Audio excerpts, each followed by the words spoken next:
আসসালামু আলাইকুম, সবাইকে স্বাগত করছি ইংলিশ গ্রামারের আরেকটি টপিকে, which is third question। অত্যন্ত গুরুত্বপূর্ণ একটি টপিক। এটা হচ্ছে আপনার বিভিন্ন চাকরির পরীক্ষায়, বিভিন্ন কম্পিটিটিভ এক্সাম এবং হচ্ছে আপনার ক্লাস 9-10 এর জন্য পরীক্ষার জন্য অনেক বেশি গুরুত্বপূর্ণ। তো আমি আর কথা না বলে সরাসরি মূল ক্লাসে চলে আসছি। ফার্স্ট অফ অল, থ্যার্ড কোয়েশ্চেন এর মানেটা আসলে কি? দেখেন, হি ইজ এ লায়ার। সে একজন মিথ্যাবাদী। মিথ্যাবাদী নয় কি? এই যে দেখেন, ইজেন্ট হি। আমি কিন্তু পাল্টা প্রশ্ন করছি, asking question. It is beautiful. এটা সুন্দর ইজেন্ট ইট, তাই না? সুন্দর না? এই যে দেখেন, ট্যাগ কোশ্চেনটা কেন ব্যবহার করা হয়? আস্কিং কোশ্চেন প্রশ্ন করার জন্য এবং for clarity, yes or no, ওটা হ্যাঁ কি না এটা যাচাই বাছাইয়ের জন্য বেসিক্যালি ট্যাগ কোশ্চেনটা ব্যবহার করা হয়। এখন দেখেন, আপনাকে ট্যাগ কোশ্চেন করতে হলে যা যা জানতে হবে। নাম্বার ওয়ান, আপনাকে জানতে হবে অক্সিলারি ভার্ব। আমরা এটা ইতিমধ্যে শিখেছি, am, is, are, was, are, have, has, had, do, does, did।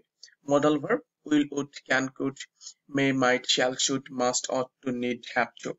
এরপর short way of negative form গুলো আপনাকে জানতে হবে। ইজ নট হয় isn't, do not হয় don't, will not হয় won't।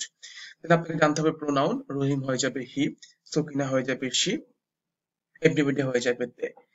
তো এই হচ্ছে, আপনাকে এই বিষয়গুলো জানলে আপনি সহজে হচ্ছে যে ট্যাগ কোশ্চেনটা তৈরি করে ফেলতে পারবেন। এখন রুলস অফ ট্যাগ কোশ্চেনটা আসলে কি? অর্থাৎ এই এখন যে রুলস গুলো শেয়ার করবো, যদি আপনি এইটা ভালো করে বুঝেন, আপনার জন্য tag question will be a পানি ভাতের পান্তা ভাত। ওকে, জোকসাপাত। সো আপনি জাস্ট রুলস গুলো ভালো করে দেখেন। যখন বাক্যে যদি অক্সিলারি ভার্ব বা মডেল ভার্ব থাকে, তা প্রথমে চলে আসবে। অর্থাৎ এই যে দেখেন, বাক্য হচ্ছে এবং এবং দেখেন পরে কি বলছে, অক্সিলারি এবং মডেল ভার্ব না থাকে, যদি মেইন ভার্ব থাকে তা অনুযায়ী প্রথমে ডু ডাস ডিড ডিড টানতে হবে। এই যে বাক্যটা, রানা ইজ আ স্টুডেন্ট, এই যে ইজটা চলে আসছে প্রথমে, এখানে চলে আসছে। কেন হচ্ছে এখানে মডেল ভার্ব, কেনটা চলে আসছে প্রথমে? ইট, এখানে কিন্তু হচ্ছে যে অক্সিলারি ভার্ব বা মডেল ভার্ব নেই, মেইন ভার্ব আছে ইট, তাহলে ডু হবে, ডুটা চলে আসছে এখানে। দুঃখিত, এখানে কি হবে? ডাজ হবে, যেহেতু এখানে ইজ হি আছে, third person singular number, does হবে।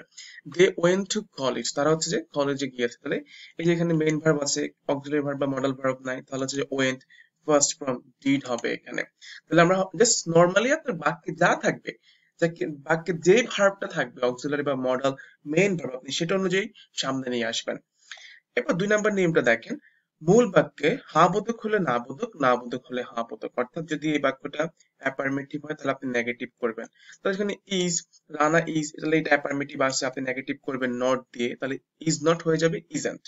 এই যে এখানে ক্যান নট কিন্তু আছে, অর্থাৎ একটা নেগেটিভ আছে, আপনি জাস্ট থেকে পজিটিভ আই মিন অ্যাফার্মেটিভ করবেন, অর্থাৎ নটটা আর হবে না নরমালি। দে ইট রাইস, তাহলে এখানে দেখেন এই যে এটা কিন্তু হচ্ছে যে অ্যাফার্মেটিভে আছে, এটাকে নেগেটিভ করবেন, ইটের পরিবর্তে ডু হবে, তাহলে ডু নট হবে, ডু নট হয়ে যাবে ডোন্ট। আই থিঙ্ক বুঝতে পেরে গিয়েছেন। একদম নরমালি আপনার বাক্যে যে ভার্বটা থাকে আপনি সেটা প্রথমে নিয়ে আসবেন। মেইন ভার্ব থাকলে ডু ডাজ ডিডটা আগে আনবেন। হা বোধক হলে না বোধক, না বোধক হলে হা বোধক। এরপর সাবজেক্ট অনুযায়ী প্রোনাউন দিবেন, অর্থাৎ এখানে সাবজেক্ট যা হবে, রানা হলে হি দিবেন, সকিনা হলে সে দিবেন, হি হলে এখানে হচ্ছে আপনার হি বসাবেন, এই যে এখানে হি বসেছে। এরপর দে হলে হচ্ছে যে দে ব্যবহার করবেন শেষে, অর্থাৎ আপনার ভার্বের পরে আপনাকে হচ্ছে যে প্রোনাউনটা ব্যবহার করতে হবে এবং শেষে হচ্ছে অবশ্যই কোশ্চেন মার্ক দিতে হবে। এই যে শেষে অবশ্যই কোশ্চেন মার্ক দিতে হবে শেষে, এই যে দেখতে পাচ্ছেন। তো আপনি যদি এই রুলসটা ভালো করে দেখেন, এই 4টা রুলস, আপনার জন্য ট্যাগ কোশ্চেন নিয়ে আর কোনো সমস্যা হবে না। আমি রুলস গুলো আরেকবার বলে দিই। বাক্য হচ্ছে যে যেই মডেল এবং অক্সিলারি বা মেইন ভার্ব থাকবে সেটা অনুযায়ী আপনি ওই ভার্বকে কমার পরে নিয়ে আসবেন, কমার পরে নিয়ে আসবেন। হা বোধক হলে না বোধক, না বোধক হলে হা বোধক করবেন। সাবজেক্ট অনুযায়ী প্রোনাউন বসাবেন। এরপর শেষে অবশ্যই কোশ্চেন মার্ক হবে। এবার দেখেন, এখন হচ্ছে আমরা short way of negative form, আমরা কিছু নেগেটিভ ফর্ম জানবো। ডু নট হবে ডোন্ট, হ্যাজ নট হবে হ্যাজেন্ট, ডাজ নট হবে ডাজেন্ট, হ্যাভ নট হবে হ্যাভেন্ট, ডিড নট হবে ডিডেন্ট, হ্যাড নট হবে হ্যাডেন্ট, am not এটা ain't হয়ে যায়, can not can't, is not isn't, could not couldn't। এরপর আর কিছু আছে, are not aren't, may not mayn't, was not wasn't, might not mightn't, were not aren't, must not mustn't, will not won't, ought to oughtn't, shall not shan't, need not needn't হবে। এখন হচ্ছে আমরা কিছু rules জানবো, তাহলে হচ্ছে আপনার জন্য ট্যাগ কোশ্চেন নিয়ে আর কোনো সমস্যা হবে না। মনে রাখবেন, বাক্যে যখনই আই এম থাকবে, আই এম থাকলে আপনি চোখ বন্ধ করে ain't I বা aren't I দিয়ে দিবেন, এখানে আর কিছু দেখতে হবে না, শেষে question mark. I am late, aren't I বা ain't I, am your well wisher, ain't I বা aren't I দিয়ে দিবেন। এরপর হচ্ছে ইম্পারেটিভ সেন্টেন্স হলে, অর্থাৎ যদি প্রথমে হচ্ছে ভার্ব থাকে, ভার্ব দিয়ে শুরু হয়, ইম্পারেটিভ সেন্টেন্স আদেশ উপদেশ নিষেধ বোঝালে কি হবে, উইল ইউ হবে, do the sum, will you, go at once, will you হবে শেষে।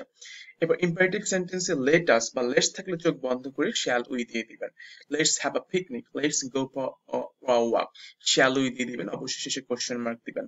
এবার do not, don't, let not, let me বা লেট হার, লেট দ্যাম, এটা হচ্ছে আপনার will imperative sentence. Late them, let him দ্বারা ইম্পারেটিভ সেন্টেন্স শুরু হলে ট্যাগ কোশ্চেনে কি হবে, উইল ইউ হয়ে যাবে। তাহলে let them do the work now, তাহলে উইল ইউ হবে। Do not, don't make noise, will you হবে নরমালি। এরপর দেখেন স্টেটমেন্টের সাবজেক্ট যদি, অর্থাৎ বাক্যের সাবজেক্ট যদি এভরিবডি, এভরিওয়ান, সামবডি, সামওয়ান হয়, তবে কোশ্চেন ট্যাগ বা ট্যাগ কোশ্চেনের সাবজেক্ট হিসেবে দে, অর্থাৎ প্রোনাউন হচ্ছে যে দে বসবে। অর্থাৎ বডি এবং ওয়ান হলে হচ্ছে আপনার দে বসে, এভরিবডি, এভরিওয়ান, এই যে ওয়ান এবং বডি থাকলে হচ্ছে যে প্রোনাউন দে বসে, অর্থাৎ এই যে শেষে দে বসে আর কি, এটা একটু মাথায় রাখবেন। দে এর সাথে হচ্ছে মনে রাখবেন, দে এর সাথে কখনো ডাজ হ্যাজ বসে না, এটা মনে রাখবেন। যেমন এভরিবডি থ্যাঙ্কড ইউ, তাহলে এখানে থ্যাঙ্ক হচ্ছে যে এটা ফার্স্ট ইন্ডিপেন্ডেন্ট টেন্স আছে, তাহলে এখানে হবে ডিড, যেটা হচ্ছে এটা হ্যাঁ বোধক, তাহলে হবে না বোধক, ডিডেন্ট। এভরিওয়ানের কারণে এখানে দে হয়ে যাবে।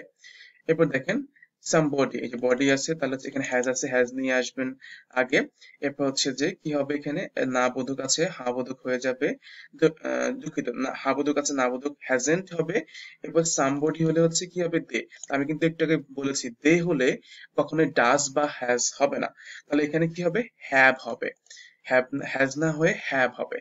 এরপর এভরিবডি লাভস মি, হ্যাঁ লাভস হলে কিন্তু ডাজ হওয়ার কথা, কিন্তু যেহেতু এভরিবডি আছে এই কারণে এখানে প্রোনাউন দে হবে, আর দে সাথে কখনো ডাজ বসে না, ডু বসে, তাহলে এখানে কি হবে, ডু, আর এটা আছে অ্যাফার্মেটিভ, হয়ে যাবে নেগেটিভ। এরপর হচ্ছে যে আপনার সামওয়ান ওয়েন্ট দেয়ার, এটা হবে যেহেতু ওয়েন্ট ফার্স্ট ইনডিফিনিট টেন্সে আছে। ডিড হবে, যেহেতু এটা হাবোধক না বোধক হবে, ডিডেন্ট হবে। এরপর সামওয়ান, এটা এখানে যে আমাদের প্রোনাউনটা দে হবে এখানে। এবার দেখেন স্টেটমেন্ট, বাক্যে যদি হচ্ছে নাথিং, সামথিং, এনিথিং, এভরিথিং থাকে, তবে ট্যাগ কোশ্চেনের প্রোনাউন হচ্ছে কি হয়, ইট ব্যবহার করা হয়। অর্থাৎ মনে রাখবেন থিং এর পরিবর্তে থিং থাকলে, এই যে থিং থাকলে ইট ব্যবহার করা হয়। আগে কি ছিল, বডি আর ওয়ান থাকলে দে ব্যবহার করা হয় প্রোনাউন, অর্থাৎ শেষে দে ব্যবহার করা হয়। কিন্তু এখন থিং থাকলে প্রোনাউন কি ব্যবহার করা হবে, ইট ব্যবহার করা হবে। Everything is possible, isn't it, এই যে দেখেন ইজ চলে আসছে এখানে। এরপর হচ্ছে যে হা বোধক হয়ে গিয়েছে না বোধক, তাহলে ইজেন্ট, এভরিথিং এর কারণে ইট হয়ে যাবে। এনিথিং ক্যান হ্যাপেন, এই যে ক্যানটা চলে আসবে আগে, হা বোধক না বোধক হয়ে যাবে কান্ট, এ হচ্ছে এনিথিং, থিং হচ্ছে যে এখানে ইট হয়ে যাবে। এরপর দেখেন কিছু হচ্ছে যে নেগেটিভ সেন্টেন্স থাকে, যে সকল স্টেটমেন্টে বা বাক্যে হচ্ছে neither, no, none, no one, nobody, nothing, scarcely, barely, hardly, never, seldom, few, rarely, little ইত্যাদি থাকে। ওগুলো হচ্ছে আপনার কি হয়, স্টেটমেন্টটা নেগেটিভ, মানে নেগেটিভই থাকে, এটা আপনার কি হচ্ছে যে আর নেগেটিভ করতে পারবেন না আপনি। আপনাকে এটা করতে হবে হচ্ছে যে এটা হচ্ছে আপনি নেগেটিভ করতে পারবেন না, আপনাকে পজিটিভটা একটা ব্যবহার করতে হবে। লাইক নো সল্ট, তাহলে হচ্ছে আপনার এখানে নো তো বলে দিয়েছে নেগেটিভ, তাহলে কি হবে, ইজ দিবেন। এরপর সল্ট বস্তু হচ্ছে যে ইট হয়ে যাবে। এরপর নাথিং, এটা নেগেটিভে আছে, ওয়াজ দিবেন, ওয়াজ ইট, যেহেতু নাথিং আছে ইট হয়ে যাবে। রিনা হার্ডলি, হার্ডলি হচ্ছে নেগেটিভ ওয়ার্ড, গোজ, তাহলে কি হবে, ডাজ, তাহলে ডাজ রিনা শি হয়ে যাবে। এরপর হচ্ছে যে বার্কিং ডগ সেলডম বাইট, এই যে এখানে আপনার এই যে সেলডমটা হচ্ছে আপনার এখানে সরি, এখানে হচ্ছে বাইট হচ্ছে আপনার এখানে কি ভার্ব, তাহলে হচ্ছে এখানে কি হবে, ডু। এরপর হচ্ছে যে ডগস যেহেতু দে হয়ে যাবে। সো এই ছিল প্রথম পর্বের ট্যাগ কোশ্চেন। আমরা পরের পাঠে হচ্ছে ট্যাগ কোশ্চেনটা একদম শেষ করে ফেলবো। আই থিঙ্ক আপনারা বুঝতে পেরে গিয়েছেন। কোথাও কোনো প্রশ্ন হলে আমাকে জানাবেন। Thank you very much for watching this video. আসসালামু আলাইকুম ওয়া রাহমাতুল্লাহ।